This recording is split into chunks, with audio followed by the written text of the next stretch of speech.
దేవునికి స్తోత్రం. దేవుని పరిశుద్ధ నామమునకు మహిమ కలుగును గాక. ఆమేన్. జీవం కలిగిన దేవుడు మన రక్షకుడు అయిన యేసుక్రీస్తు వారి దివ్యనామమున అందరికీ వందనాలండి. ఈనాటి ధ్యానాంశముగా పరిశుద్ధ గ్రంథం నుండి యెహెజ్కేలు గ్రంథం 1వ అధ్యాయం 1వ వచనం నేను చదువుతూ ఉన్నాను. దయచేసి ఆలకించండి, గమనించండి.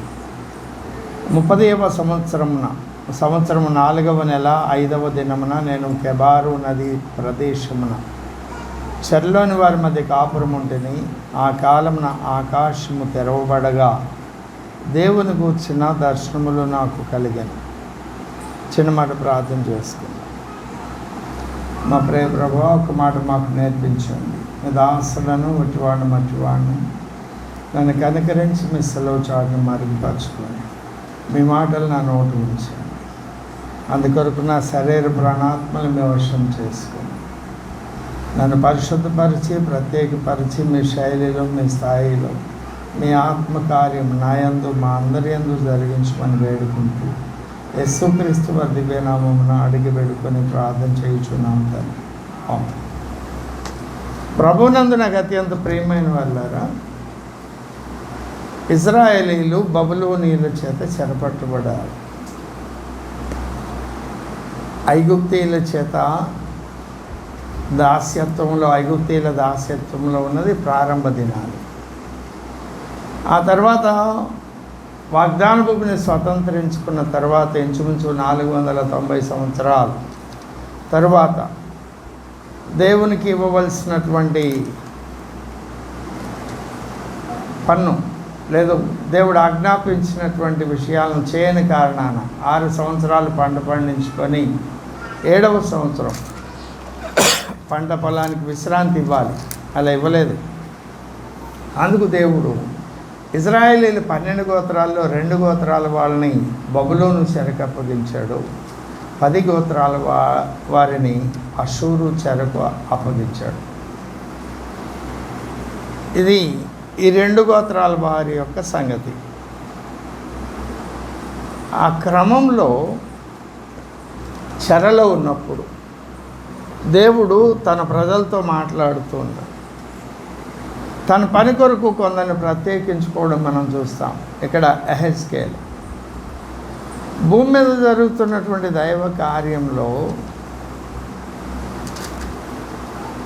ఆయనతో కలిసి పని చేయడానికి దేవుడు ఎన్నిక చేసుకున్న వ్యక్తులను దేవుడు అనేక విధాలుగా పిలుస్తాడు. ఒకటి జనాంతికంగా పిలుస్తాడు, అంటే సార్వత్రికంగా. ఉదాహరణకు 27వ కీర్తన 8వ వచనం,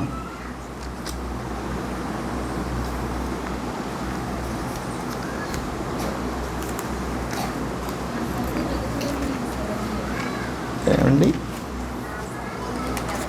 నా సన్నిధి వెదకుడని నీవు సెలవీయగా. నా సన్నిధి వెదకుడని ఎవరికి చెప్తున్నాడు? ఒక వ్యక్తికి కాదు, అనేక మందికి చెప్తున్నాడు. నా సన్నిధిని వెదకండి అని ఆయన సెలవిచ్చినప్పుడు అందులో ఒక ఆయన చెప్తున్నాడు, యెహోవా నీ సన్నిధి నేను వెతికిదనని నా హృదయం నీతో అని. ఇదే సన్నివేశము క్రొత్త నిబంధనకు వచ్చేటప్పటికి మత్తయి సువార్త 11వ అధ్యాయం 28వ వచనం, ప్రయాసపడి భారం మోసుకొనుచున్న సమస్తమైన జనులారా, జనాంతికంగా పిలుస్తున్నాడు, సార్వత్రికంగా పిలుస్తున్నాడు. అలాంటి పరిస్థితుల్లో ఎవరైతే ఆ పిలుపుకు లోబడి ఆయన దగ్గరకు వస్తున్నారో వారిని దేవుడు తన పని కొరకు ఎన్నిక చేశాడు. ఈ పిలిచేటువంటి విధానంలో అనేక విధానాలు ఉన్నాయి. దేవుడు మోషేను పిలిచినప్పుడు ఎలా పిలిచాడు? 3వ అధ్యాయం నిర్గమకాండంలో ప్రారంభం నుండి 8 వచనాలు. మండుచున్నటువంటి పొదలో యెహోవా దూతగా కనపడి ఆయనతో మాట్లాడారు కదా. పగలు చెప్పుకున్నాము ఈ మాటలు. దేవుడు భూమి మీదకి దిగి వచ్చినప్పుడు ఆ దిగి వచ్చిన పర్వతాన్ని కాల్చేశాడు. ఆ పర్వతం మీద ఉన్న రాళ్ళన్నీ కూడా అగ్ని కణికలాగా కాలిపోయినాయి. ఆ పర్వతం మీద ఉన్నటువంటి మంట ఆకాశం వరకు ఎగిసిపడింది. పర్వతం మీదకి దిగి వచ్చినప్పుడు పర్వతాన్ని కాల్చినటువంటి దహించు అగ్ని అయిన దేవుడు ఈ పొదలోకి వస్తే పొదను కాల్చడంలా అక్కడ ఒక ఆధ్యాత్మిక పాఠాన్ని నేర్పుతూ ఉన్నాడు. ఆ పొద ఇజ్రాయేలీలని, వారి మధ్య నేను అగ్నిగా ఉంటాను, వారిలో ఉన్నటువంటి దేవుని చిత్తానికి వ్యతిరేకమైన విషయాలను కాలుస్తాను కానీ వారిని నశింపచేయను అని పాత నిబంధన భక్తులకు క్రొత్త నిబంధన భక్తులకు ఆయన ఒక పాఠం ప్రారంభ దినాన్ని నేర్పారు. అక్కడ మోషేతో వ్యక్తిగతంగా పర్సనల్ ఎన్కౌంటర్ అందామా, అలాగే మోషే గారిని పిలిచాడు. అబ్రహాం గారిని ఎలా పిలిచాడు, ఇస్సాక్ గారిని ఎలా పిలిచాడు, యాకోబు గారిని ఎలా పిలిచాడు. వారి జీవితాల్లో కామన్గా కనిపించేటువంటి విషయం. మొదటిగా అని చెప్పారు, మిమ్మల్ని ఆశీర్వదిస్తాను, సకల వంశములు మీ ద్వారా ఆశీర్వదించబడతాయి, ఇలాగ అనేక విషయాలు చెప్పారు. కానీ పరిస్థితుల ద్వారా వాళ్ళను నడిపించినట్లుగా మనం లేఖనాల్లో చూస్తాం. ఇలా ఏ భక్తుడిని చూసినా ఆ భక్తుడిని, అదే యెహోషువ గారిని ఎలాగ పిలిచాడు. మోషే గారు చనిపోయారు, జనులందరూ నిరాశలో ఉన్నారు. యెహోషువ గారు వెళ్ళి ఆయన గుడారంలో కూర్చున్నాడు. అప్పుడు దేవుడు యెహోషువ ఆయన గుడారం దగ్గరికి వెళ్ళి పిలిచాడు. ఇలా దావీదు భక్తుడిని ఎక్కడో గొర్రెలు కాచుకుంటూ ఉంటే పిలిచి మరీ అభిషేకించాడు. ఇట్లా ప్రతి భక్తుని జీవితం చూడండి. ఎలీషా ఎక్కడి నుండి వచ్చాడో తెలీదు, కానీ ఆయన హృదయంలో ఆసక్తి. దేవుని ప్రజలు రెండు తలంపుల మధ్య తడబడుతున్నారు, వారిని ఒక తలంపు క్రిందకి తీసుకురావాలనేటువంటి ఆసక్తి. అలాగే ఆసక్తిని బట్టి ఏలియాని దేవుడు వాడుకున్నట్లుగా మనం చూస్తాం. ఎలీషా దైవ సేవకుని వెంబడించడం ద్వారా దేవుడు పిలిచినాడు. అలాగే యెషయాతో మాట్లాడాడు, ఇర్మియాతో మాట్లాడాడు. ఎవరితో మాట్లాడినా అంచెలంచెలుగా మాట్లాడాడు. ఉదాహరణకి ఇర్మియా చూడండి, 1వ అధ్యాయం 10వ వచనంలో 6 పనులు చేయాలని చెప్పాడు. అవునా? పెళ్ళగించుటకు, పడగొట్టుటకు, నశింపచేయుడు, పడత్రోయుటకు, నాటుటకు, కట్టుడు. 18వ వచనంలో ఏమన్నాడో చూడండి.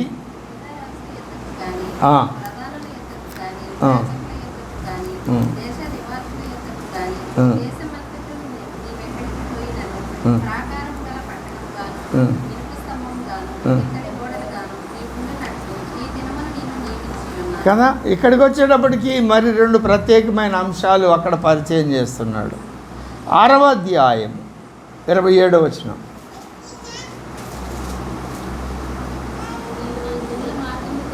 నీవు నా జనుల మార్గమును తెలుసుకొని పరీక్షించున్నట్లు నిన్ను వారికి వన్య చూచువానిగాను వారిని నీకు లోహపు తుంటగాను నేను నియమించి ఉన్నాను. లోహపు తుంట అంటే బంగారం యొక్క నాణ్యతను చూడడానికి ఆ నాణ్యతను చూసే రాయి ఉంటుంది, గీటు రాయి.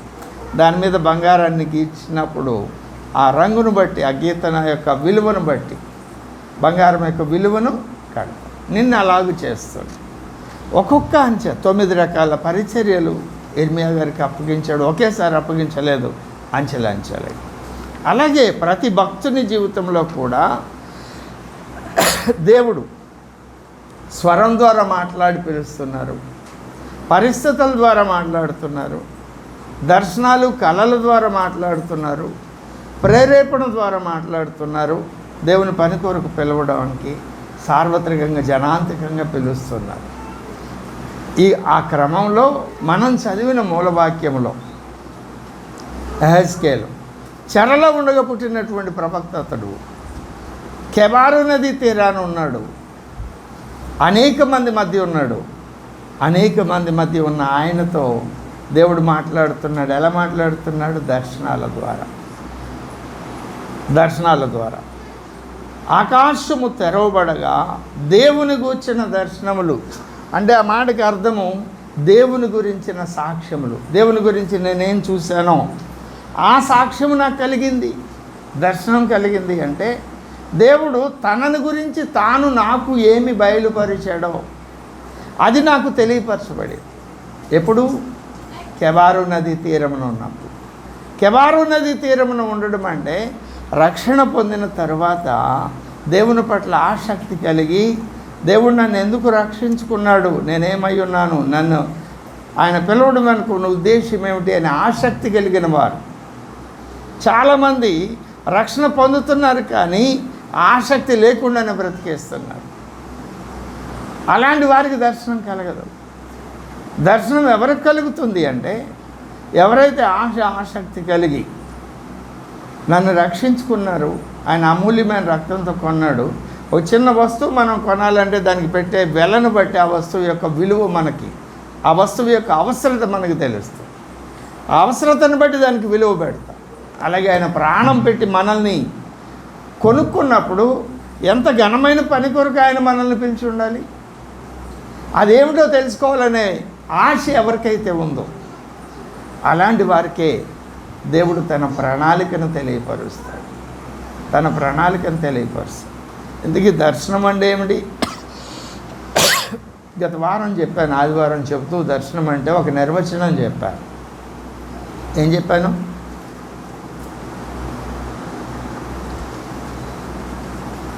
మర్చిపోయారు. ఈ వర్తమానము నిన్న ఒక గృహకూడికలో చెప్పాను. అదే వర్తమానం కానీ వేరే కోణంలో చెప్తున్నాను. ఎందుకంటే మీరు కదా మర్చిపోతారా? అత్యవసరమైన వర్తమానం ఇది, అత్యవసరమైన వర్తమానం. దర్శనం అంటే ఏమిటి? ఏమండి? దేవుని ఉద్దేశాన్ని దేవుడు బయలుపరచడం దర్శనం. అవునా? అలాగే చెప్పానా? ఎలా చెప్పానో చెప్తాను.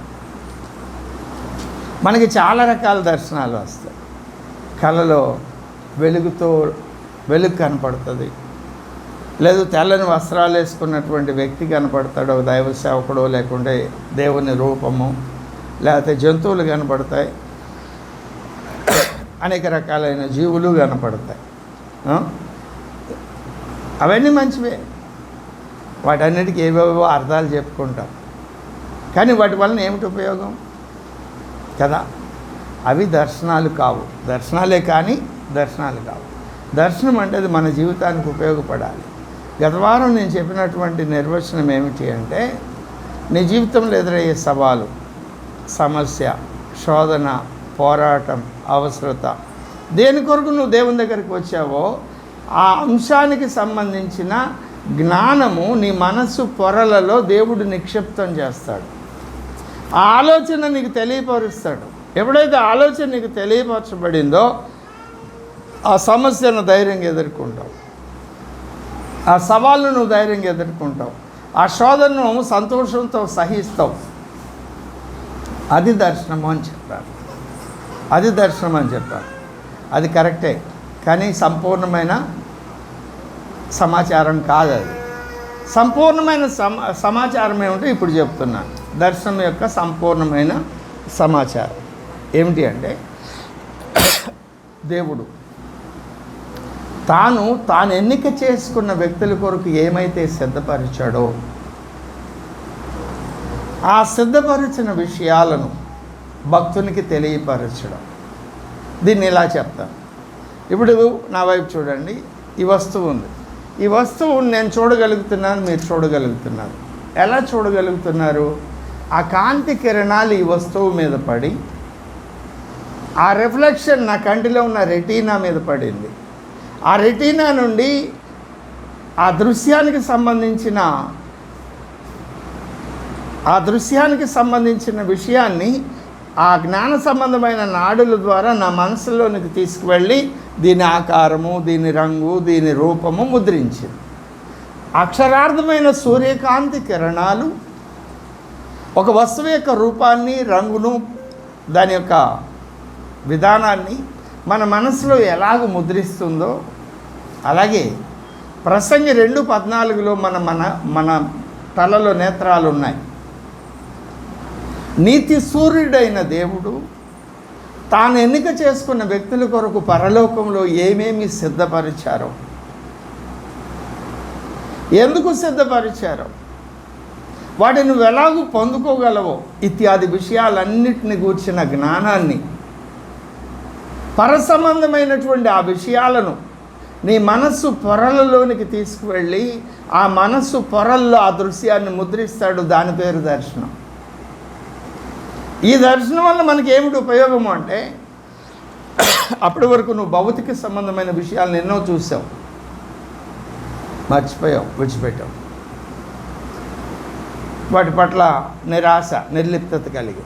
కానీ ఈ పర సంబంధమైన విషయాలు, నిత్యము ఉండేటువంటి ఆ పరలోక సంబంధమైన విషయాలు నీ కొరకు దేవుడు ఏది సిద్ధపరిచాడో అది మన మనోనేత్రాల ద్వారా దేవుడు మన మనోప్రపంచంలోనికి వెళ్ళి ఆ మనోప్రపంచపు తెరల మీద ముద్రించినప్పుడు ఆ దృశ్యాన్ని మనం ఎన్నటికీ మర్చిపోము. మొదటి విషయం, మనం కళ్ళు మూసుకున్నా కళ్ళు తెరిచిన అదే దృశ్యం, దర్శనం కనబడుతుంది.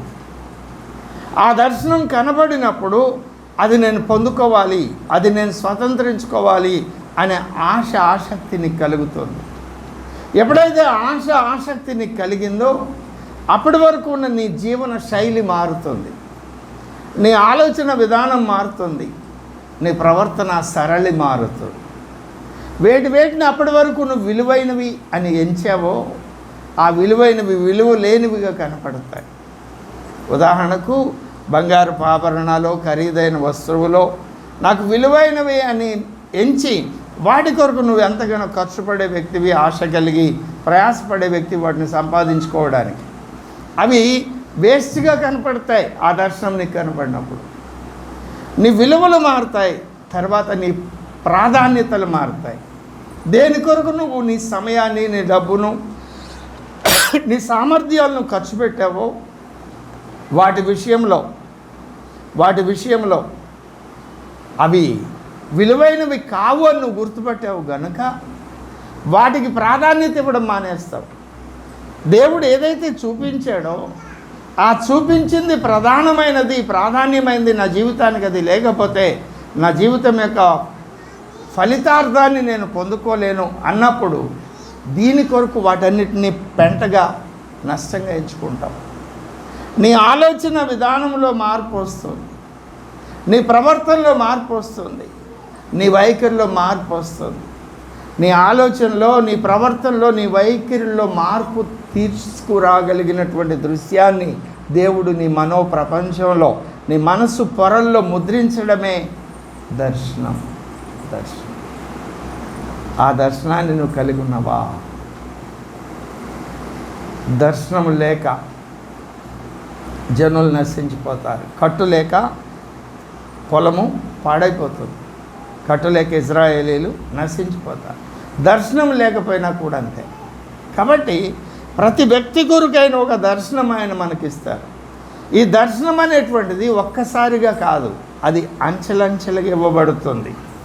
ఆయన చూపించిన ప్రతిసారి నువ్వు దానికి లోబడే కొలది, విధేయత చూపించే కొలది ఫర్దర్ స్టెప్, తర్వాత స్టెప్లో నువ్వేం చేయాలి, నీ కొరకు సిద్ధపరచనవేమిటో వాటిని దేవుడు నీకు బయలుపరుస్తూ ఉంటాడు. ఒకేసారి విజయకుమార్ అనేటువంటి వ్యక్తికి దర్శనం చూపించాలి అంటే విజయకుమార్ 10 ఏళ్ళు, 50 ఏళ్ళు, 100 ఏళ్ళు బ్రతికితే ఆ 100 సంవత్సరాలలో విజయకుమార్ భూమి మీద ఏం చేయాలనే పిక్చర్ విజయకుమార్కి వెరీ ఫస్ట్ డే చూపించాడు, ఫస్ట్ ఇయర్ చూపించాడు. ఆయన మొట్టమొదటి ఏదైతే చూపించాడో ఆ చూపించిన దానికి విధేయత చూపించి నెక్స్ట్ స్టెప్ కొరకు ఏమిటి అని ఎదురు చూసినప్పుడు ఆ 2వ మెట్టు చూపిస్తాడు. ఇది దర్శనాన్ని దేవుడు మనకు అనుగ్రహించేటువంటి పద్ధతి, దేవుడు అనుగ్రహించే పద్ధతి. ఈ మొదటి అధ్యాయంలో యెహెజ్కేలు ప్రవక్త చెప్తున్నాడు, దేవుని గురించిన దర్శనాలు నాకు కలిగినాయి. ఎక్కడ కలిగినాయి? కెబారు నదీ తీరాన. దానియేలుకు ఎక్కడ కలిగినాయి దర్శనాలు? ఒలయు నదీ తీరాన. అంటే ప్రత్యేకించుకొని దేవుని కొరకు ఎదురు చూసినటువంటి వ్యక్తులకే అలాంటి దర్శనాలు. చుట్టూ అనేక మంది ఉన్నారు, వాళ్ళెవరికి కలగలేదు, ఈయనకే కలిగినాయి. ఈ అనేక అంచెలు, ఈ మధ్యలో కెరూబులు చూపిస్తాడు, శరాపులు చూపిస్తాడు, దేవుని మహిమను చూపిస్తాడు 10వ అధ్యాయంలో. ఇలాగూ ఆ 37వ అధ్యాయంలో మృతులను సజీవులుగా చేయడం చూపిస్తాడు. అనేక దర్శనాలు ఆయనకు చూపించి ఎత్తైన పర్వతాల మీదకి తీసుకువెళ్ళి, ఎత్తైన స్థలాలకు తీసుకువెళ్ళి అనేక దర్శనాలు అంచెలంచెలుగా చూపిస్తున్నప్పుడు 40వ అధ్యాయం ప్రారంభంలో యెహెజ్కేలు భక్తుని యొక్క సాక్ష్యం చూడండి. 25వ సంవత్సరము మొదటి నెల 10వ దినమున అనగా పట్టణం కొల్లపోయిన 14వ సంవత్సరమున ఆ దినముననే యెహోవా హస్తము నా మీదికి రాగా. యెహోవా హస్తము అంటే దేవుని శక్తి. దేవుని శక్తి ఆయన మీదకి రావడం అంటే దేవుని ఆత్మ ఆయన మీదకి రావడం. అపొస్తలుల కార్యముల గ్రంథం 1:8. ఆయన ఆత్మ ఆయన మీదకి వచ్చినప్పుడు పట్టణమునకు తోడుకొని పోయాను. ఏమన్నారు? మొదటి వచనములు ఏమన్నాడు? మొదటి అధ్యాయము నాకు దర్శనాలు కలిగినాయి అన్నాడు. ఈలోపు అనేక దర్శనాలు చూపించాడు. 38, 39 అధ్యాయాల్లో ఇజ్రాయేలీల మీదకి రష్యా కూటమి యుద్ధం రావడం, 37వ అధ్యాయంలో మృతులైనటువంటి ఎముకల లోయలోనికి తీసుకువెళ్ళి సజీవమైనదిగా చేయడం, ఇలాగ అనేక దర్శనాలు చూపించాడు. 10వ అధ్యాయంలో పరలోకంలో ఉన్న దేవాలయం యొక్క మహిమను చూపించాడు. కెరూబులు, సెరాఫులు, అనేక దర్శనాలు చూపించగా 40వ అధ్యాయానికి వచ్చేటప్పటికి ఆయన అంటున్నాడు, దేవుని దర్శన వశుడనైనా నేను, దేవుని దర్శన వశుడనైనా నన్ను ఇజ్రాయేలీల దేశంలోనికి తోడుకొని వచ్చి, అంటే ఇక నా వశంలో నేను లేను. అంటే మొదట దర్శనం చూపించినప్పుడు ఏం జరిగింది? అది మనసులో ముద్రించబడింది, తన విలువలను మార్చింది, తన ప్రాధాన్యతలను మార్చింది, తన వైఖరిని మార్చింది. తర్వాత అంచె చూపించాడు, తర్వాత అంచె. ఆ అంచెలన్నీ చూపిస్తూ ఉండగా ఒక్కొక్క దానికి ఆయన లోబడుతూ వెళుతున్నప్పుడు చివరికి నా వైపు చూడండి, ఈ వస్తువు నా చేతిలో ఉంది, నా వశంలో ఉంది, నేను దీన్ని క్రింద పడేయచ్చు, ఇక్కడ పెట్టచ్చు, ఏమైనా చేయొచ్చు దీన్ని. అవును కదా? ఇది నా వశంలో ఉన్నట్టు భక్తుడు దేవుని దర్శన వశుడైపోయాడు. దేవుడు పరలోకంలో తన కొరకు ఏమైతే సిద్ధపరిచారో అవి నేను స్వతంత్రించుకోవాలి, వాటిని నేను నెరవేర్చాలి. నాకు ఇంకొక రెండవ ఆలోచన లేదు, రెండవ ప్రాధాన్యత లేదు, రెండవ అవసరత నాకు లేదు అని ఆ దర్శనంలో దేవుడు చూపించిన వాటికి సంపూర్ణంగా లోబడ్డాడు. ఎప్పుడైతే లోబడ్డాడో విలువలు మానియో, ప్రాధాన్యతలు మానియో, వైఖరి మారిందో లోకం ఎలాగ చూస్తుంది? ఇతన్ని అవమానకరంగా చూస్తుంది, అపహాస్యం చేస్తుంది, ఎగతాళి చేస్తుంది, తృణీకరిస్తుంది. పౌలు భక్తుని యొక్క అనుభవం చూడండి. కొరింథీయులకు రాసిన 2వ పత్రిక 6వ అధ్యాయము 4వ వచనం.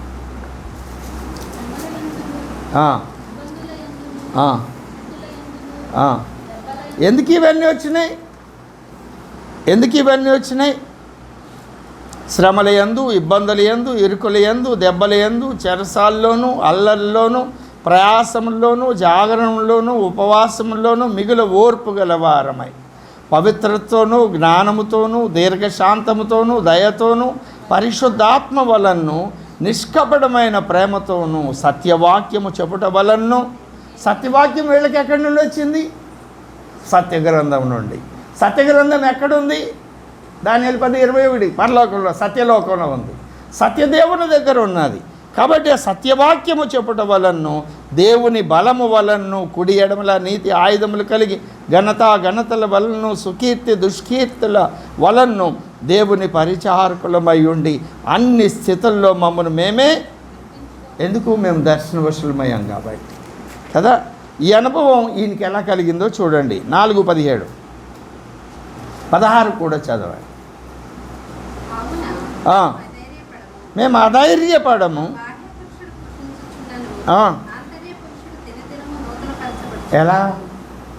ఎలా నూతన పరచబడుతున్నాడు? 17వ వచనం.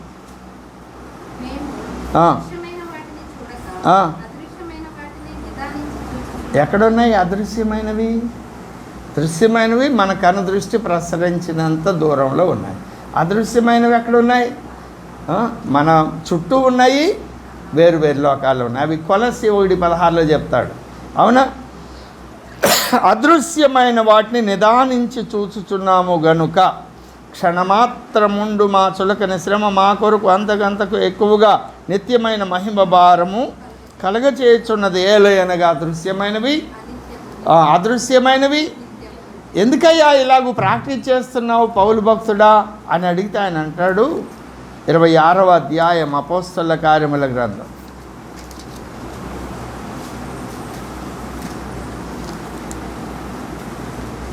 19వ వచనం.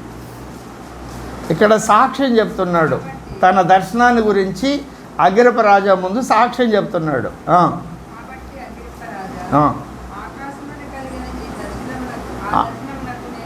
ఆకాశము నుండి కలిగిన ఆ దర్శనమునకు నేను అవిధేయుడను కాక. అంటే చాలామందికి దర్శనం దేవుడు ఇస్తున్నాడు, కానీ ఆ దర్శనానికి అవిధేయులు అవుతున్నారు, లోబడ్డంలా.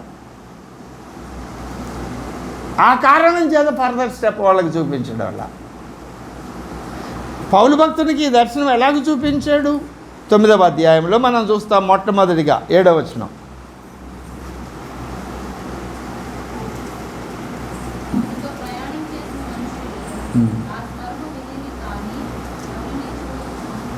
మూడు నుండి చెప్తున్నాడు కదా, అతడు ప్రయాణము చేయొచ్చు దమస్కు దగ్గరకు వచ్చినప్పుడు అకస్మాత్తుగా ఆకాశం నుండి ఒక వెలుగు అతని చుట్టూ ప్రకాశించాడు.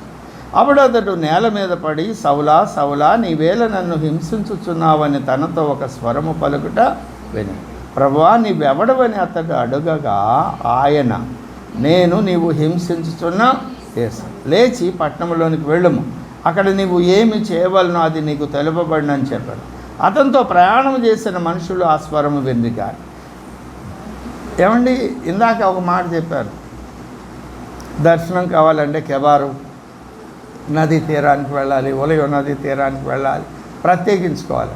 మరి పౌలు గారు ఏమైనా ప్రత్యేకించుకున్నారా? అలా కనపడుతుంది మనం. కానీ పౌలు గారి జీవితాన్ని పరిశీలించండి. ఆయన ఏం చేస్తున్నారు? దమస్కుకు వెళుతున్నారు. ఎందుకు వెళుతున్నారు? నేను యూదా మతానికి చెందినవాడిని. యూదా మతం ప్రపంచంలోకెల్లా గొప్ప మతం. ఆ దేవునికి నేను ప్రతినిధిని. ఆ దేవుని యొక్క యూదా మతం యొక్క సిద్ధాంతాలను పాడు చేయడానికి ఆ వడ్లవాడైనటువంటి యేసును దేవుడిగా వీళ్ళు ఆరాధిస్తున్నారు. నా దేవుని యొక్క ఘనతను నేను నిలవబెట్టాలి, ఆటంకపరచనని చంపేయాలి. ఇప్పుడు చెప్పండి, నదీ తీరాన ఉన్నట్ట లేనట్ట?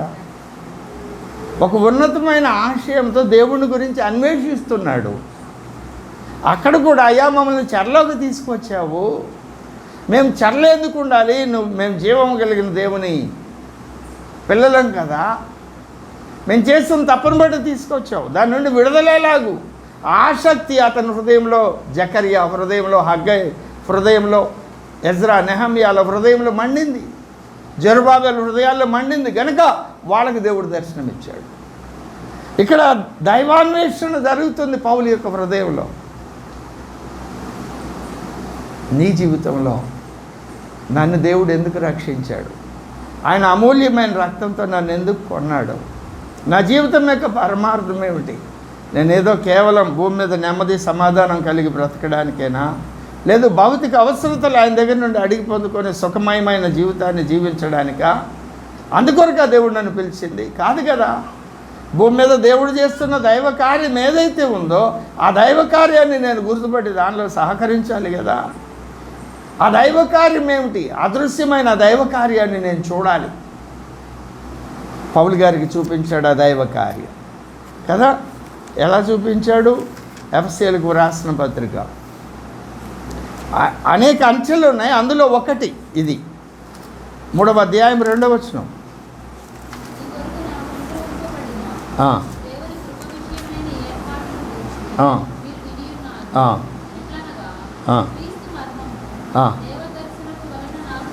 ఎలాగట?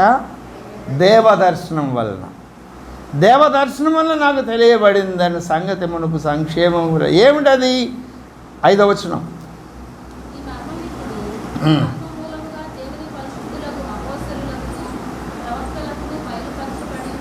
ఆ దేవదర్శనం అపోస్తలకు ప్రవక్తలకు కూడా బయలుపరచబడి ఉంది. అదేమిటట? పూర్వకాలముల యందు మనుషులకు తెలియపరచబడలేదు, కానీ ఈ మర్మమేదనగా అన్యజనులు సువార్త వలన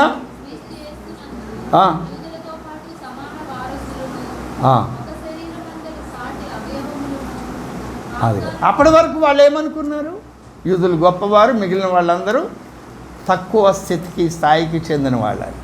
ఇప్పుడు దేవుడు ఆ దర్శనాన్ని చూపించాడు వీళ్ళందరినీ కలిపి. ఇలా సిద్ధం చేయడానికి ఎందుకు మన కన్నులకు కనిపించేటువంటి విధంగా ఈ వ్యత్యాసాలను అనుమతించాడు. యూదా మతం ఉన్నతమైన మతమని, మిగిలిన వాళ్ళకి దేవుడు లేడని, మొదటే దేవుడు వాళ్లకు కనిపించాడని, అర్చనాచారాదుల కొరకు వాళ్ళకైనా ఆజ్ఞలు ఇచ్చాడని, వాగ్దానాలు ఇచ్చాడని ఇత్యాది అన్ని విషయాలు వాళ్ళకెందుకు బయలుపరిచాడు? ఆ మర్మాల గురించి చెబుతూ కొరింథీయులకు రాసిన మొదటి పత్రిక 4వ అధ్యాయం ప్రారంభవచనం.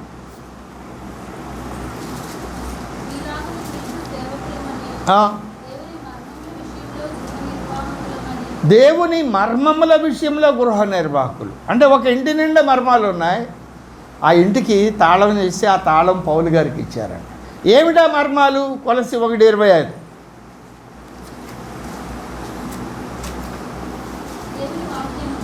దేవుని వాక్యమును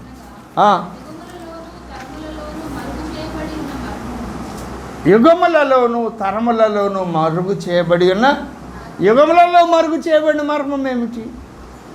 యుగము అంటే ఒక కాలఘట్టం, ఒక కాలఘట్టం. దినము అంటే ఒక కాలఘట్టం, వారము అంటే ఒక కాలఘట్టం, పక్షము అంటే ఒక కాలఘట్టం, మాసము, సంవత్సరం, ఇవన్నీ కాలఘట్టాలు.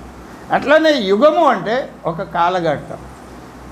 ఒక యుగానికి ఒక యుగ ధర్మం ఉంటుంది. ఆ కాలఘట్టంలో దేవుడు చేయబోనుకున్న కార్యం ఏదో ఉంటుంది. ఆ కార్యము నెరవేర్పు కొరకు ఒక కాలఘట్టాన్ని ప్రారంభించి ముగిస్తున్నాడు ఆయన. ఉదాహరణకు హెబ్రీయులకు రాసిన పత్రిక 9:26.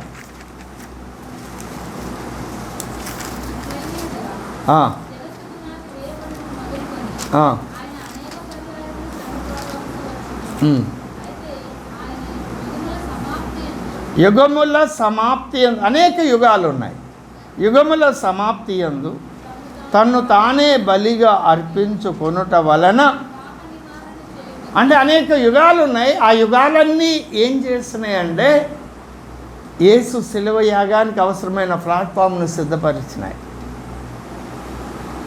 ఒక్కొక్క యుగంలో ఒక్కొక్క పరిచర్య జరిగింది యేసు శిలువ యజ్ఞానికి సంబంధించి. అదేదో సడన్గా ఇప్పటికి 2000 సంవత్సరాల క్రితం వచ్చి 33.5 సంవత్సరాలు జీవించి సెలవులో మరణించి తిరిగి వెళ్ళిపోయింది కాదు. దానికి ముందు అనేక యుగాలు ఉన్నాయి. ఆ యుగాలలో దేవునికి, మనుషులకు, దేవునికి, దేవదూతలకు సమాధాన పరచడానికి అవసరమైన ప్రక్రియ చేయడానికి ఎంతో సిద్ధపాటు జరిగింది. అవన్నీ కంప్లీట్ అయిన తర్వాత ఆ యుగముల పరంపర యొక్క చిట్ట చివరిలో యేసు సెలవులో మరణించాడు.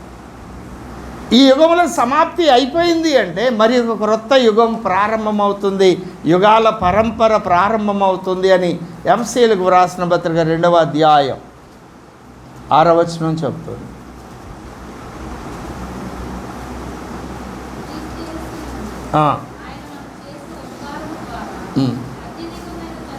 అత్యధికమైన తన కృపా మహదైశ్వర్యమును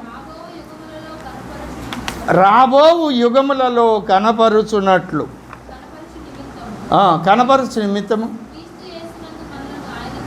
ఎప్పుడు కనపరచు నిమిత్తము? రాబోవు అంటే రాబోయే కొన్ని యుగాలు ఉన్నాయి. యుగాలు అంటే అనేక కాలఘట్టాలు. ఆ కాలఘట్టాల్లో ఏం కనపరచాలట? ఎందుకట రాబోయే యుగాలు ఏమి కనపరచాలట? దేవుని యొక్క కృప. ఇప్పుడు మనకు కృపనిచ్చారు. ఆ కృపను బట్టి మనం రక్షణ పొందాం. ఆ కృపను బట్టి పరిశుద్ధాత్మను పొందుకున్నాం. ఆ కృపను బట్టి దర్శనాన్ని పొందుకుంటున్నాం. ఆ కృపను బట్టి దర్శనానికి విధేయత చూపిస్తున్నాం. కృప లేకుండా మనం ఏమీ చేయలేం. ఆ కృపను మనం ఇప్పుడు ఏం పొందుకున్నామో దాని యొక్క మహదైశ్వర్యం అంటే అనంతమైనటువంటి అపరిమితమైన ఆ కృప మనకి ఎంతగా అనుగ్రహించబడిందో ఆ మహదైశ్వర్యమును రాబో యుగాలలో మనం కనపరచాలట. మనం ఎందుకు కనపరచాలి అంటే ఆ కృపను గురించి తెలియని వాళ్ళు ఆ యుగాల్లో ఉంటారు. దేవుని యొక్క కృపను గురించి, కనికరమును గురించి తెలియని వాళ్ళు ఆ యుగాల్లో ఉంటారు. వాళ్ళు ఏమనుకుంటున్నారు? దేవుడు కఠినమైన వాడు, మనసులో చెడ్డ ఆలోచన వస్తేనే లాగి తన్ని పాతాళానికి పడేశాడు లూసిఫర్ను, మనల్ని కూడా అలాగే చేస్తాడు. అమ్మో, బాప్తిస్మం పొందకపోతే నీ కుడి చేయి పని చేయదు, కుడికాలు పని చేయదు అని అంటే ఏమవుతుంది? భూమి మీద ఉన్న మనుషులందరూ కూడా బాప్తిస్మం తీసుకుంటారు. ఎవడని తీసుకోకపోతే ఆడికి ఎవడికి కుడి చేయి కుడికాలు పని చేయదు. ఈ బాధ అంతా ఎందుకని మునిగేసి వస్తారు. అలాంటి వాళ్ళ కొరక దేవుడు కాదు కదా. ఇష్టపూర్వకంగా ఆయనతో నిబంధన చేసుకోవాలని ఇష్టపూర్వకంగా ఎలా చేయగలరు? లోకం యొక్క ఆశలు వేరు, లోకం యొక్క కోరికలు వేరు. దానికి విరోధంగా ఎలా చేయగలరంటే కృప ఉంటే చేయగలుగుతారు. ఆ కృపను పొందుకోవడం ద్వారానే అయ్యా అదృశ్యమైన వాటిని నాకు చూపించు, నా కొరకైనా దర్శనం, నా కొరకు నువ్వు పరలోకంలో ఏం సిద్ధపరిచావో ఆ దర్శనాన్ని నాకు కనపరచు అని నువ్వు అడిగినప్పుడు అప్పుడు నీ బ్రతుకు మారుతుంది, నీ ఆలోచన విధానం మారుతుంది, నీ పరిస్థితులు మారుతాయి, నీ ప్రాధాన్యతలు విలువలు మారుతాయి. అప్పుడు సణుగుడు ఉండదు, గొణుగుడు ఉండదు, ఫిర్యాదు ఉండదు.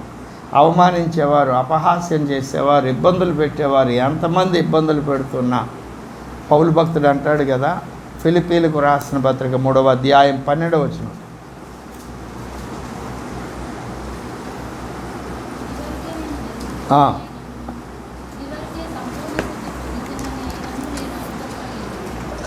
అనుకోనలేదు.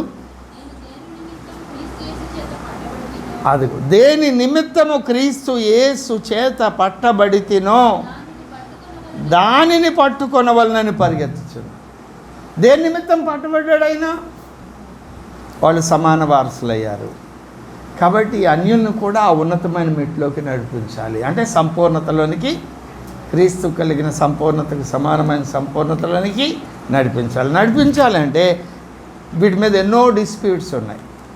యెహోవా దేవుడు గొప్పోడు, యేసు దేవుడు చిన్నోడు, పరిశుద్ధాత్మ దేవుడు 3 అవతారంగా వచ్చాడు, ఇట్లాంటివి ఎన్నో ఉన్నాయి.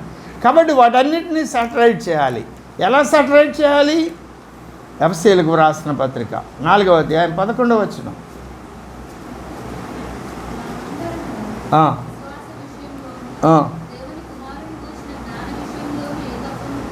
ఏకత్వం పొంది, అది ఏకత్వం లేదు, ఏకత్వం పొంది.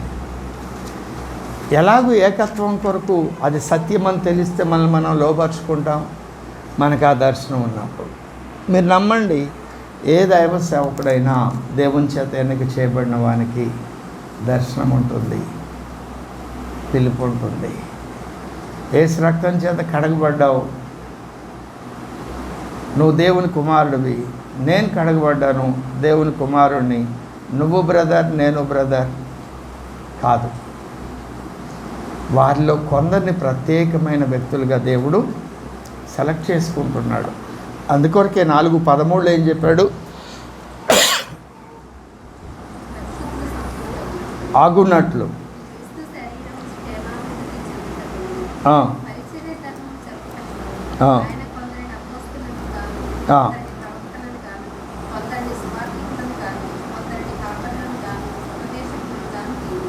ఈ సందర్భంలో 2 సార్లు రాయబడి ఉంది నియమించును అని.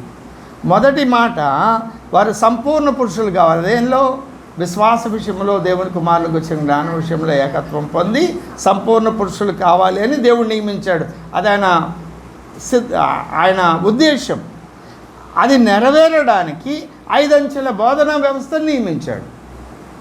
ఈ 5 అంచెల బోధనా వ్యవస్థ లేకుండా ఏ వ్యక్తి విశ్వాస విషయంలో, దేవుని కుమారునికి వచ్చిన జ్ఞానం విషయంలో ఏకత్వం పొందాలి అంటే 5 అంచెల అభిషేకం కావాలి. 5 అంచెల అభిషేకం ఉన్నప్పుడు ఏమవుతుంది? వివాదాస్పదంగా కనపడుతున్న లేఖనాలు, పరస్పర భిన్న స్వరాలుగా కనపడుతున్న లేఖనాలను సమకూర్చి ఆ లేఖన స్వరాన్ని స్పష్టంగా చెప్తాడు. లేఖనాలు ఎక్కడ భిన్న స్వరం ఉండదు, కానీ భిన్న స్వరాలుగా మనకు కనపడుతుంది. ఉదాహరణకు పౌలును దర్శించాడు కదా, 9వ అధ్యాయం 7వ వచనంలో అపోస్తలుల కార్యములు గ్రంథం చదవండి.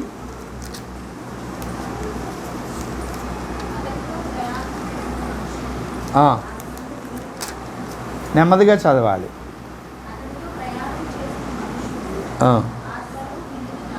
ఏం చేశారు?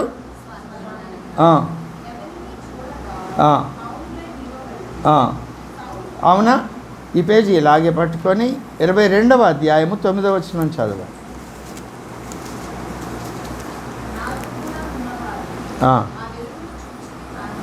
వెలుగును చూచెత్తిరి కానీ, ఇప్పుడు విన్నారా వినలేదా? అవునా? అది వివాదంగా కనబడుతుంది.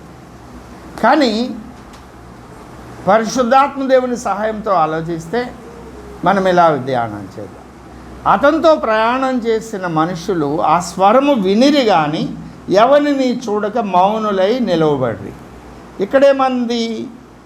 నాతో కూడా ఉన్నవారు ఆ వెలుగును చూచిరి కానీ నాతో మాట్లాడిన వాని స్వరము వారు. అవునా? ఇప్పుడు దాని వివరణ చెప్పడానికి ముందు ఒక ప్రశ్న. ఆ దర్శనం పొందిన ఆయన స్వరాన్ని విన్నాడు, ఆయన చూశాడు కదా. ఆయన బ్రతుకు మారింది, ఆయన చరిత్రే 100 అధ్యాయాలున్న 14 గ్రంథాలు.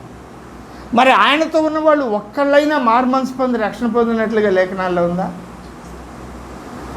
అంతమంది మధ్యలో ఉన్న దేవుడు ఎవరినైతే దర్శించాడో, ఎవరిని దర్శిస్తాడు? ఎవరైతే నదీ తీరం. ఎవరైతే నదీ తీరం అంటే ఎవరైతే దేవుని పని పట్ల ఆసక్తి కలిగి ఉన్నారో వారినే దర్శిస్తాడు, వారికే దర్శనమిస్తాడు. చుట్టూ ఎంతమంది అయినా ఉండని దేవుని సన్నిధికి వచ్చినప్పుడు, అయ్యా ఈరోజు నువ్వు నాతో ఏం మాట్లాడు. ఒంటరిగా ప్రార్థనలో ఉన్నప్పుడు, అయ్యా నా కొరకై నీ సంకల్పం ఏంటో నేను తెలుసుకోవాలి. ఆ వైఖరితో ఉన్న వాళ్ళతో దేవుడు మాట్లాడతాడు.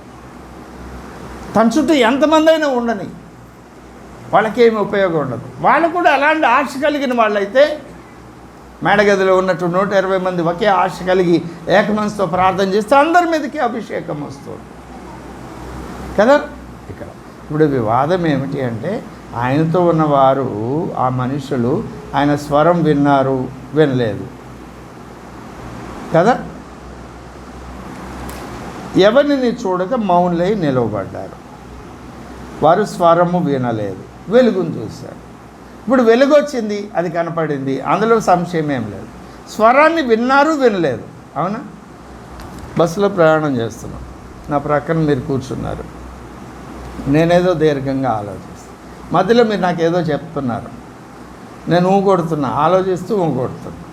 ఆ తర్వాత కొంచెం సేపు అయినాక నా ఆలోచనలు ముగించబడిన తర్వాత, ఇందాకేదో అన్నావు, ఏమిటో చెప్పు అని అడుగుతారు. ఇలాంటివి జరుగుతాయి కదా మన జీవితంలో. అంటే ఇప్పుడు మీరు చెప్పింది నేను విన్నానా, వినలేదా? విన్నా, కానీ స్పష్టంగా వినలే.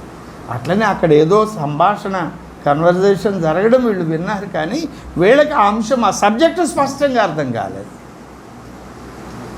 అది 2 విధాలుగా రాశారు. బైబిల్ గ్రంథం ఎప్పుడు కూడా అందరికీ అర్థమయ్యేటట్లు వ్రాయబడలా. ఎవరైతే దేవుని ఆత్మను పొందుకుంటారో వాళ్ళకి మాత్రమే అర్థం అవ్వాలని రాశారు. అందులో సంశయం ఏమి లేదు. ఒకవేళ వాళ్ళు విన్నారు, వినలేదంటే వింటే వాళ్ళ బ్రతుకుల్లో మారుమనసు రావాలిగా, రక్షణ పొందాలిగా, వాళ్ళ గురించి చరిత్ర ఒక లైన్ అన్న రాయాలి కదా. వారితో కూడా ఉన్న వారందరూ రక్షణ పొంది యేసుని అంగీకరించారని. అలాంటిది ఏమీ లేదు. అంటే వాళ్ళు అక్కడ జరిగినటువంటి సంభాషణ అస్పష్టంగా విన్నారు, స్పష్టంగా వినలేదు. అది మనకు అర్థం కావడానికి 2గా రాశారు.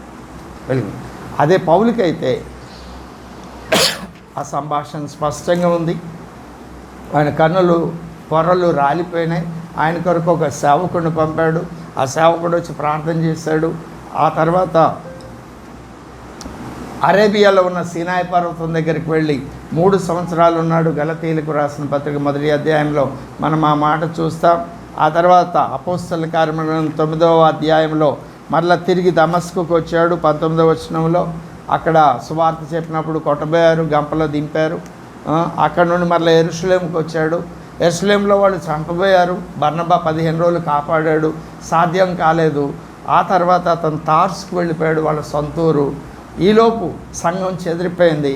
అంత్యోకయ సంఘం, అంత్యోకయ అనే అన్యుల ప్రాంతంలో దేవుని సంఘం బహుబలంగా కట్టబడి, అదేమిటో చూసి రమ్మని అపోస్తలులు బర్నబాను పంపారు. 11వ అధ్యాయంలో బర్నబా వెళ్ళి అక్కడున్న దేవుని కృపను ఆ ప్రజల మీద ఎలాగూ అనుగ్రహించాడో చూశాడు, సంతోషించాడు, హెచ్చరించాడు.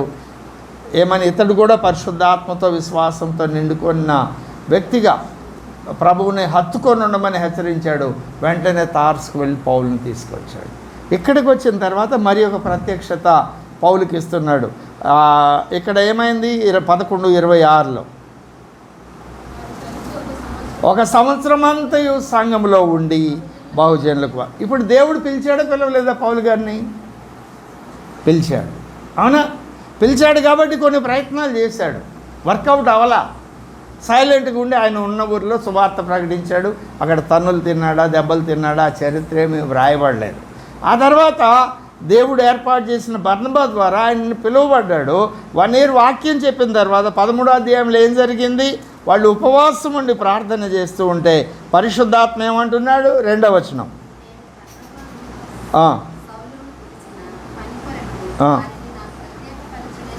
కదా, ఈ 5 లిస్టులో మొట్టమొదటి పేరు ఏమిటి? మొదటి వచనంలో బర్నబా. లాస్ట్ పేరు ఏమిటి? సౌలు. ఈ మధ్యలో ముగ్గురిని వదిలేశాడు, వీళ్ళిద్దరిని పిలిచాడు. పిలిచి నేను ప్రత్యేకించిన పని, ఇక్కడ ఒక ప్రత్యేకమైన దర్శనాన్ని చూపిస్తున్నాడు. అవునా? ఆ తర్వాత అక్కడ నుండి వాడెక్కి ఎక్కడికి వెళ్ళారు? వాళ్ళు కుప్రా వెళ్ళారు. అందులో ప్రాపు అనే ప్రాంతానికి వెళ్ళారు. అక్కడ గారడి వాడైన అబద్ధ ప్రవక్త బరియను ఉన్నాడు. సెర్గీ పౌలు అనేటువంటి వాడు ఆ ప్రాంతానికి పెద్ద. అతడు దేవుని వాక్యం వినాలంటే వాడు చెడగొడుతున్నాడు. అప్పుడేం జరిగింది? 8వ వచనం.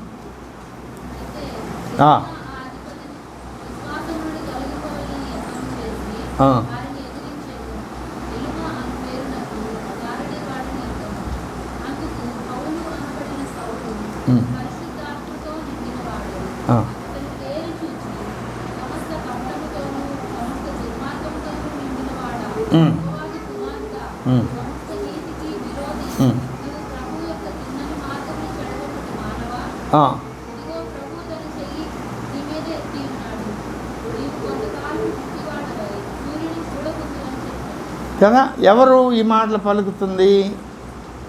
9వ వచనం. పౌలు. అవునా? ఇక్కడ 2వ వచనంలో ఏమన్నాడు? సౌలు అన్నాడు. ఆ తర్వాత 13వ వచనంలో ఏమన్నాడు? సౌలు పౌలుగా మార్చబడ్డాడు. ఎప్పుడో ఒక అద్భుత కార్యం జరిగింది. ఇక్కడ నుండి చూడండి, ఆయన జీవితంలో ప్రతి ఘట్టంలో కూడా ఒక నూతన ప్రత్యక్షత. ఇక్కడ 13వ అధ్యాయము 4వ వచనం ఏం చెప్తుంది? ఎవరు పంపారు? పౌలు బర్నబాని ఎవరు పంపారు? ఎవరి చేత పంపబడ్డారు? అవునా? పరిశుద్ధాత్మ దేవుడే వాళ్ళని పంపాడు కదా. పెద్దలు హస్తనిక్షేపణం చేసి పంపారు. పెద్దలు పరిశుద్ధాత్మ పూర్ణులు కాబట్టి పరిశుద్ధాత్మ వారిని పంపాడు. పంపితే 16వ అధ్యాయం 6వ వచనంలో చూడండి, మధ్యలో అనేక ఘట్టాలు ఉన్నాయి. నేను ఒక లాంగ్ జంప్ తీసుకున్నాను. పంపింది ఎవరు? ఆటంకపరిచింది ఎవరు? దేవుడు ఒకసారి చేయమని చెప్తాడు, తర్వాత వద్దని చెప్తాడు. లేక పిల్లోడిని ఇస్తానని పిలిచి 100 ఏళ్ళకి పిల్లోడిని ఇచ్చి ఆ తర్వాత 20 ఏళ్ళు పెంచుకున్నాక ఆయన నాకు బలి ఇవ్వమంటాడు. అదేంటి ఇచ్చినోడు ఎందుకు బలి ఇవ్వమన్నాడా అని అడిగితే ఇచ్చాడు కనుక ఇవ్వమన్నాడు. పిల్లోడే లేకపోతే బలి ఇవ్వమనే క్వశ్చన్ ఎక్కడ ఉంటుంది? అక్కడ మనం దేవునికి విధేయత చూపిస్తామా లేదా? ఒక్కొక్క మెట్టులో దేవుడు ఒక్కొక్క అనుభవాన్ని నేర్పుతూ మనం లోబడే కొలది ఆ దర్శనం యొక్క పరిధిని పెంచుతాడు. ఆ సంపూర్ణతలోనికి నడిపించి తిమోతి 2వ పత్రిక 4:7 నేను విశ్వాసాన్ని గురి ఎద్దుకు పరిగెత్తాను. అది ఫైనల్. ఈలోపు అనేక నేను మీకు పరిచయం చేస్తున్న అంశం, నీ కొరకైన దర్శనం నువ్వు పొందావా? దేవుడు నీ కొరకైన విషయాలు దేవుడు నీకు బయలుపరిచాడా? బయలుపరిస్తే సంతోషం. దాన్ని పట్టుకొని దైవభక్తి చేయి. నువ్వు దర్శనం పొందావు అనడానికి గుర్తు, దర్శనం పొందకముందున్న నీ జీవిత విలువలు వేరు, ప్రాధాన్యతలు వేరు. దర్శనం పొందిన తర్వాత నీ విలువలు వేరు, ప్రాధాన్యతలు వేరు. ఒక దైవ కార్యం జరుగుతున్నప్పుడు ఆ దైవ కార్యంలో పాలు పంపులు పొందకుండా ఉండలేవు. నువ్వు దర్శన వశుడు అయితే, దర్శనానికి విధేయత చూపిస్తే వేరు విషయాలకు ప్రాధాన్యత ఇవ్వలేవు. ఇస్తున్నావు అంటే అర్థం ఏమిటి? ఆ దర్శనం అన్నా పొందకుండానే ఉండాలి, పొంది అవిధేయుడు అన్న అయి ఉండాలి. అవునా అండి? ఆలోచన చేయండి. కాబట్టి నీ కొరకైన దర్శనం ఏమిటి? సవాలుగా తీసుకోవాలి అంశం. ఆ దర్శనాన్ని పొందుకున్నావు, దేవుడు నా కొరకు ఏం సిద్ధపరిచాడంటే ఆ దర్శనం అడగాలి. అమ్మవాళ్ళు చెప్తారు, అయ్యా నేను పెద్దదాన్ని అయిపోయాను, వచ్చేస్తాను, మరి నా కొరకైన ఇల్లు మీరు కట్టించారా? నాకు చూపించండి. ఎంతవరకు కట్టారు? అని అడిగేవారు వాళ్ళకి చూపించేవారు చక్కటి ఇల్లు. ఒక్కొక్క దశలో ఒక్కొక్క అనుభవం చెప్పేవాళ్ళు. కిటికీలు ఎత్తు, స్లాబ్ ఎత్తు, తర్వాత స్లాబ్ వేశారు, అది ఎంతో అద్భుతమైన రూపం. ఇలాంటి దర్శనాలు ముందు తరంలో వాళ్ళు చెప్పగా నేను విన్నాను. ఈ తరంలో ఆ దర్శనాల గురించి చెప్పేవాళ్ళు లేరు, ఆశించేవారు లేరు, అడిగేవారు లేరు. కానీ నీ గురించి నువ్వు అడిగితే ఆ దర్శనం నిన్ను నడిపిస్తావు కదా. కళలో కనపడే ఈ దర్శనాలు మన జీవితాన్ని ఏమీ ప్రభావితం చేయవు. దేవుడు పరసంబంధమైన విషయాల్లో నీ కొరకు ఏమి సిద్ధపరిచాడో అది నీకు బయలుపరచబడినప్పుడు నీ బ్రతుకు మారుతుంది, ఆలోచన విధానం మారుతుంది, పద్ధతి మారుతుంది. కాబట్టి దాని కొరకు ప్రభువుని అడగాలి, ప్రత్యేకించుకొని అడగాలి. పనులన్నీ ముగించుకొని సాయంత్రం పడక దగ్గర లేకపోతే మధ్యలో మెలకు వచ్చినప్పుడు తెల్లవారుజామును కనీసం కొన్ని గంటలైనా కూర్చొని అయ్యా నా కొరకైనా నీ దర్శనమే ప్రభువుని అడగాలి. అడిగినప్పుడే ఆ దర్శనానికి నువ్వు అర్థం చేసుకుంటావు, దర్శనానికి లోపడతావు. లోపడిన కొలది అంచెలంచెలుగా దేవుడు నీకు బయలుపరుస్తుంది. అది దేవుని పని విధానం. ఏ భక్తుని జీవితమైనా చూడండి అలాగే కనపడుతుంది. నేను ఒక అవుట్లైన్ చెప్పాను. అలాగే విజయకుమార్ అనే నేను నా విషయంలో నా కొరకైన దర్శనం ప్రభు నాకు అప్పగించిన పని విషయంలో అనేక దర్శనాలు నేను పొందుకున్నాను, నాతో ఉన్నవారు కూడా పొందుకున్నారు. నన్ను గురించి నాతో ఉన్నవారికి కూడా దేవుడు బయలుపరిచాడు. ఆ దర్శనాలను పట్టుకొని నా ప్రాధాన్యతలు మార్చుకున్నాను, నా విలువలు మార్చుకున్నాను. మధ్యలో నన్ను ఆ దర్శనం నుండి తొలగించడానికి అనేక రకాలైన ఒత్తిళ్ళు, ఆర్థిక ఇబ్బందులు, భౌతికపరమైన ప్రలోభాలు, ప్రభావాలు నా మీద పనిచేస్తున్నప్పుడు వాటన్నిటిని ఎదిరించడానికి, జయించడానికి ప్రభు సహాయం చేస్తున్నాడు. ఆ దర్శనానికి వశున్నాయి. నాకు అప్పగించిన పని నేను చేయడానికి దేవుడు నన్ను వాడుకుంటున్నాడు. ఇది బహిరంగ సాక్ష్యం, నన్ను చూస్తున్నారు నేను కదా. కాబట్టి మీ కొరకైన దర్శనం కొరకు ప్రభువుని అడగండి, దాన్ని గుర్తుపట్టండి, దానికి లోబడండి. అప్పుడు మిమ్మల్ని అంచెలంచెలుగా ఆయన నడిపిస్తాడు. మీకు సహకారులుగా ఉండడానికి, పౌలుకి సహకారిగా ఉండడానికి అననీయాను పంపించినట్టు, అలాగే పౌలుకి ప్రయాణంలో సహకారిగా ఉండే బర్నబాను సీలను పంపించినట్టు మీ కొరకైన సహకారులను దేవుడు పంపుతాడు. ఆ సమయానికి ఎవరు అవసరమో వాళ్ళని కలిసి అలాగూ ఏకాత్మతో పనిచేస్తా. అది లేనప్పుడు వేరొకరిని చచ్చేస్తాడు, కానీ ఆ డిస్ప్యూట్తో ఆ పని చేయనీయుడు. కాబట్టి ప్రభువుని అడుగుదాం, నీ కొరకైన దర్శనం ఏమిటి కదా. ఇది ఉన్నది. అయితే కొన్ని క్రొత్త విషయాలు ఈ వర్తమానంలో కలిపి చెప్పాను, గత వర్తమానంలో కొన్ని విషయాలు చెప్పలేదు. కాబట్టి ఇలాగని మనం ప్రభు సన్నిధిలో అడుగుదాం, ప్రార్థన చేసుకుందాం. దేవుడి మాటలు మన వెనుకల్లో దీవించి ఆశీర్వదించుగాక. మా ప్రియ ప్రభువా, భూమి మీద మీరు చేస్తున్న దైవ కార్యం, అపవాది లోకాధికారిగా ఉండగా సాతాను అధికారం నుండి మమ్మల్ని తప్పించి దేవుని అధికారం క్రిందకు తీసుకువచ్చి మాకు దర్శనం ఇచ్చి, దర్శనం యొక్క నెరవేర్పు కొరకు అవసరమైన సకల సంపత్తునిచ్చి మేము లోబడే కొలది అంచెలంచెలుగా దర్శనం యొక్క పరిధిని విస్తరింపజేస్తూ మీ బలవంతమైన ప్రేమతో మమ్మల్ని లోబర్చుకుంటూ ఆ సంపూర్ణతలోనికి మమ్మల్ని నడిపిస్తూ ఉన్నారు. ఎందుని బట్టి మీకు స్తోత్రములు చెల్లిస్తున్నాం. చాలామంది ఆ దర్శనం లేకయే దైవభక్తి సాధన చేస్తున్నారు. వారి మనస్సును అనుసరించి అయ్యా దైవభక్తి సాధన చేస్తున్నారు కనుక చాలాసార్లు వారి శక్తికి మించి పనిచేస్తున్నారు. చాలాసార్లు నిరాశ నిస్పృహలతో దూరంగా ఉండిపోతున్నారు.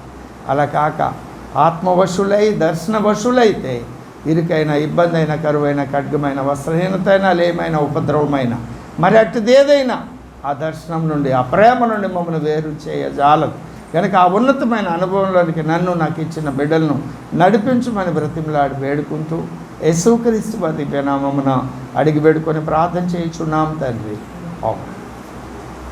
తండ్రి యొక్క శాశ్వతమైన ప్రేమ, కుమారుని యొక్క శాశ్వతమైన కృప, పరిశుద్ధాత్మదేవుని యొక్క అన్యోన్యము మనోహరమైన సహవాసం చేరుకుడిన మనకు ఈ లోకంలో ఉన్న సకల పరిశుద్ధులందరికీ సదాకాలం తోడై ఉండును గాక.